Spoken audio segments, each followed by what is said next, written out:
सम्मानित राष्ट्रवादी साथियों, मैं श्रीनिवास राष्ट्रवादी संस्थापक भारत रक्षा दल ट्रस्ट आज देश और समाज के एक विशेष मुद्दे के ऊपर आप सभी का ध्यान आकर्षित करने के उद्देश्य से रूबरू हो रहा हूँ। सम्मानित साथियों, आज हिंदुस्तान समाचार पत्र के प्रथम पृष्ठ पर जहां एक मुख्य समाचार है, पूर्णिमा पर 2 करोड़ लोगों ने महाकुंभ में स्नान किया, वहीं इसी पेज के प्रथम पृष्ठ पर ही एक और समाचार है जो मैं आपको दिखाना चाहता हूं, और वो समाचार है, उसकी हेडिंग है, चीज़ें मुफ्त मिलने से लोग काम नहीं करना चाहते हैं। ये बात देखिए सुप्रीम कोर्ट कह रहा है, इसको आप देखें कि सुप्रीम कोर्ट ने कितना गंभीरता से इस विषय का संज्ञान लिया है, जिस विषय को हम लोग पहले भी कह रहे थे। और स्पष्ट रूप से देखिए, हम लोग किसी आर्टी पार्टी के नहीं जुड़े हैं। विचारधारा के आधार पर मोदी जी को अपना हम परम आदर्श मानते हैं, लेकिन हम किसी राजनीतिक आइडियोलॉजी से नहीं जुड़े हुए हैं। हम लोग राष्ट्रवादी लोग हैं और हम लोग उन्हीं मुद्दों के ऊपर देश और देशवासियों से किसी के लिए समर्थन की अपील कर सकते हैं या किसी मुद्दे के ऊपर जनाकर्षण के उद्देश्य से अपनी बात रखते हैं। हम लोगों का प्रथम लक्ष्य सशक्त राष्ट्र का निर्माण है, और सशक्त राष्ट्र के निर्माण के निमित्त ही हम लोग राष्ट्रवादी मुद्दों के ऊपर अक्सर बात करते हैं। और यह बात जो आज सुप्रीम कोर्ट ने कहा है, यह बात हम लोगों ने बहुत पहले भी कहा था कि जब कोरोना काल में, जब वास्तव में देश को सरकार की मदद की ज़रूरत थी, उस समय पूरा विश्व स्तब्ध था कि इतने बड़ी आबादी वाले देश के नागरिकों को, लगभग 90 करोड़ से भी ज़्यादा नागरिकों को मुफ्त राशन मुहैया कराना यह आसान काम नहीं था। लेकिन उस समय हमारी केंद्र सरकार ने जन सामान्य को मुफ्त राशन मुहैया करा करके पूरे विश्व को चकित किया था कि वास्तव में भारत कितना सशक्त राष्ट्र है। लेकिन जब कोरोना काल समाप्त हो गया और उसके बाद देखिए, यह आप भी जानते हैं कि हमारा भारत देश चुनावों का देश है। अब एक प्रदेश का चुनाव बीतता है, 1-2 प्रदेशों के चुनाव होते हैं, तब तक दूसरे, अब देखिए बिहार में चुनाव की तैयारी हो रही, फिर सरकार और संगठन और सारे लोग जो है तीर कमान लेकर के बिहार में चुनाव में जुटेंगे, फिर उसके बाद दूसरे राज्यों में चुनाव होने लगेगा। हर साल बड़े चुनाव होते हैं, चुनाव होते रहते हैं, और इसीलिए भारत रक्षा दल ट्रस्ट ने वन नेशन वन इलेक्शन की मांग का पुरजोर समर्थन किया कि वास्तव में ये चुनाव के दौरान, अब देखिए आचार संहिता लग जाती है, बहुत से काम रुक जाते हैं, बहुत से कामों की घोषणा नहीं हो पाती है, क्योंकि आचार संहिता जब लागू हो जाती है तो कहीं ना कहीं यह प्रभावित होता है। लेकिन फिर हम विषयांतर न होते हुए मूल विषय पर आना चाहते हैं कि कोरोना काल के बाद परिस्थितियां अनुकूल होने के बाद भी हमारी सरकार ने मुफ्त राशनिंग की व्यवस्था आज तक जारी रखा हुआ है, और जिसका संज्ञान माननीय सुप्रीम कोर्ट ने लिया है कि अगर सरकार मुफ्त खोरी को बढ़ावा देती है तो लोग काम नहीं करना चाहते हैं।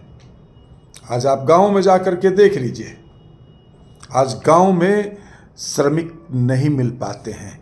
क्यों? क्योंकि उनको फ्री में राशन मिल रहा है, खाने की व्यवस्था सरकार किए दे रही है। कहाँ से खेत खलिहान का प्रगति और विकास होगा? कहाँ से जो है लोग कृषि को आत्मनिर्भर रूप में बनाएंगे, जब उनको जो है श्रमिक ही नहीं मिलेंगे, काम करने वाले लोग ही नहीं मिलेंगे। और काम करने वाले लोगों को आप फ्री फंड में जब राशन दे रहे हैं तो वो काम करने जाएंगे क्यों? बहुत से ऐसे लोग हैं जो नहीं काम करते हैं। तो सरकार ने, सुप्रीम कोर्ट ने इस विषय का संज्ञान लिया है। मैं माननीय सुप्रीम कोर्ट का बहुत बहुत धन्यवाद करता हूं। एक राष्ट्रवादी होने के नाते, सशक्त राष्ट्र के निर्माण के जुनून के साथ काम करने वाली लोग भी इस बात से प्रसन्न होंगे कि माननीय न्यायालय ने राजनीतिक तुष्टीकरण के खिलाफ यह पॉइंट आउट किया है कि सरकार ये मुफ्तखोरी बंद करे। और यह बात हम लोगों ने एक बार नहीं अनेक बार जो है कहा है, और आज फिर से हम यह कह रहे हैं। ठीक है, जिन लोगों को वास्तव में मदद की ज़रूरत है उनको मदद की जाए, लेकिन ये क्या मतलब है कि अब ये जो फ्री राशन की व्यवस्था है, यह व्यवस्था कहीं न कहीं यह राजनीतिक तुष्टीकरण का एक अस्त्र बन गया है। ठीक उसी तरह से जिस तरीके से बाबा साहब भीमराव अंबेडकर जी ने जब संविधान की संरचना में मुख्य भूमिका निभाई थी और उस समय की खास तौर पे दलित, शोषित, उपेक्षित, वंचित लोगों को समग्र विकास में मुख्यधारा में लाने के लिए एक आरक्षण की व्यवस्था को करते हुए 10 साल के आरक्षण की बात कही थी। उन्होंने यह भी कहा था कि जिस दिन इस देश का राष्ट्रपति किसी आदिवासी समुदाय का कोई व्यक्ति हो जाए तो इसका अर्थ है कि समाज का समग्र उत्थान हो गया, और उन स्थितियों में आरक्षण की हम आवश्यकता नहीं रह जाती है।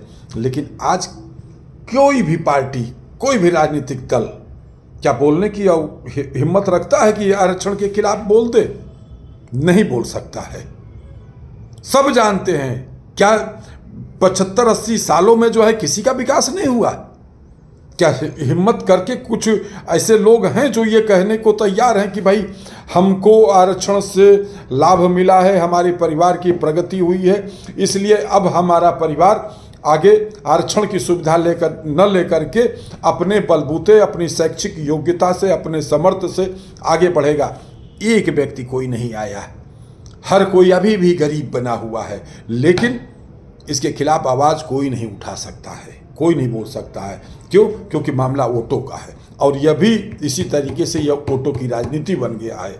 इसलिए हम अनुरोध करना चाहते हैं, सरकार से अनुरोध करना चाहते हैं कि कृपया इसी विषय का सुप्रीम कोर्ट का ही संज्ञान लेकर के आप यह मुफ्तखोरी, हरामखोरी शब्द नहीं मैं कह सकता हूँ, बहुत से ऐसे लोग हैं जो शारीरिक रूप से सक्षम हैं, काम कर रहे हैं। आप सुन करके आश्चर्यचकित होंगे कि जो फ्री में राशन आप बांट रहे हैं वही राशन जो है लोग बेच दे रहे हैं। क्या मतलब है वो इस राशनिंग व्यवस्था का, राशन बांटने का क्या मतलब है? हम स्वयं जो है, इस बात को मैंने बहुत पहले भी मैंने कहा भी था। एक बार मैं अपने मोहल्ले में ही था और एक व्यक्ति साइकिल से पीछे बोरा रखे हुए रबड़ का वो लगा करके आवाज़ ले रहा है, मोटा अनाज बेच डालो, मोटा अनाज बेच डालो।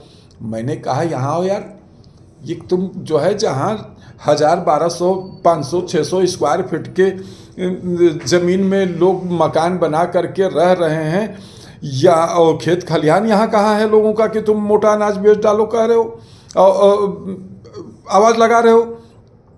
तो उसने कहा कि जो राशन जो फ्री वाला लोगों को मिलता है वह लोग बेच देते हैं और हम लोग उसको खरीदते हैं। तो मैं स्तब्ध रह गया। एक तरफ सरकार लोगों को कोई भूखा न सोए, किसी को खाद्यान्न की कमी न हो, कोई आर्थिक रूप से अगर गरीब है तो वो खाने पीने की वस्तु का अभाव उसको न हो, इस नियति के साथ जो है यह फ्री राशन बांट रही है। लेकिन उसका दूसरा रूप क्या है कि लोग उसको बेच दे रहे हैं। तो क्या यह व्यवस्था ठीक है? क्या इससे जो हम सब का जो एक सपना है, समृद्ध भारत का सपना, वह समृद्ध भारत का सपना कैसे पूरा होगा जब सरकार गेहूँ, धान, यह सब चीज़ें जो है एक अच्छे पैसे में, मान लीजिए 20 रुपये किलो के हिसाब से जो है गेहूँ लेती है, या 22-24 रुपये के हिसाब से जो है धान खरीदती है, और वह फ्री में जो है बांटा जा रहा है। पहले तो राशन कार्ड बनता था और उसमें जो है मूल्य दे करके लोग जो है ले करके आते थे, वो भी काफ़ी सस्ता हुआ करता था। वो गरीबी की रेखा के नीचे के लोगों को जो है वह व्यवस्था की गई थी। लेकिन कहीं ना कहीं अब यह व्यवस्था पूरी तरह से तुष्टीकरण का परिचायक हो गई है। इन स्थितियों में मैं अपनी संस्था भारत रक्षा दल ट्रस्ट की ओर से और समस्त राष्ट्रवादियों के समर्थन के साथ, इस अनुरोध के साथ कि इस बात को आप लोग भी सोशल मीडिया के मंच पर रखें, लोगों के जनसामान्य में चर्चा में लेकर के आएँ, ताकि सरकार मुफ्त खोरी की व्यवस्था को बंद करे।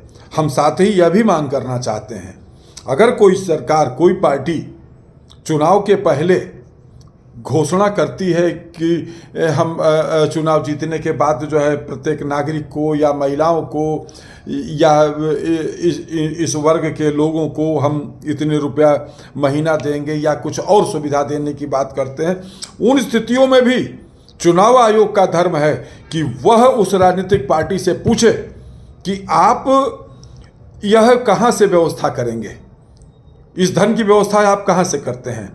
आपके सामने समस्त राजनीतिक दलों को सरकार की सकल आय व्यय का एक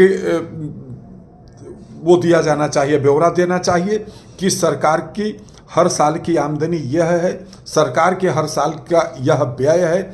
इन स्थितियों में जो आप नई घोषणा कर रहे हैं, इस नई घोषणा की मांग की पूर्ति लोगों को उपलब्ध कराने के लिए धन की व्यवस्था कैसे करेंगे, यह बात भी राजनीतिक पार्टियों को बताना चाहिए। लेकिन ऐसा कहीं कुछ नहीं है। आप हम टैक्स देते रहें और हमारा आपके टैक्स के पैसे से फ्री फंड में जो है इनके पिताजी का धन है, अपना ये बांटते रहें। इसलिए इस व्यवस्था का भारत रक्षा दल ट्रस्ट पुरजोर विरोध करते हुए अनुरोध करता है कि माननीय सुप्रीम कोर्ट के निर्णय का जो टिप्पणी सुप्रीम कोर्ट ने किया है उसका संज्ञान लेते हुए तत्काल यह मुफ्तखोरी की व्यवस्था बंद की जानी चाहिए। सशक्त राष्ट्र के हित में मैं देशवासियों से, मैं राष्ट्रवादी साथियों से अनुरोध करता हूं कि वह भी हमारी इस बात का समर्थन करते हुए इस बात को आगे बढ़ाने में अपनी भूमिका निभाएं। धन्यवाद। जय मातृभूमि, जय भारत।